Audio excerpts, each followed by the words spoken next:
ఈ రాష్ట్ర ప్రజల కోసం మా జగనన్న ప్రభుత్వంలో ఈ ఆరోగ్యశ్రీని దాని లిమిట్ని 25 లక్షల వరకు పెంచి 108, 104 సేవల్ని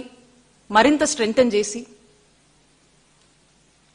రిమోట్ ఏరియాస్లో ట్రైబల్ ఏరియాస్లో కావాల్సినటువంటి అంబులెన్స్ని ఇంకా అందుబాటులో ఉంచి అవన్నీ టైంకి వచ్చేలాగా పనిచేసేలా చేసి ఫ్యామిలీ డాక్టర్ అని చెప్పేసి గవర్నమెంట్ డాక్టర్ని అవసరం ఉన్నటువంటి ఇంటికి పంపించి వైద్య సేవలు అందించారు.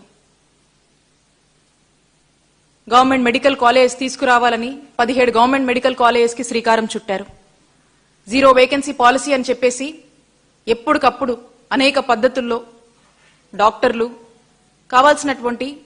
సిబ్బంది అందరినీ కూడా ఎప్పటికప్పుడు రిక్రూట్మెంట్స్ చేస్తూ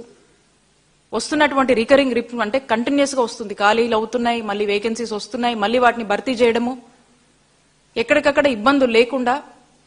చాలా పద్ధతిగా ఈ రిక్రూట్మెంట్స్ అన్ని కూడా ప్లాన్ చేసి చాలా సీరియస్గా ఆఫీసర్లు దీని మీద పనిచేసేలాగా చర్యలు చేపట్టి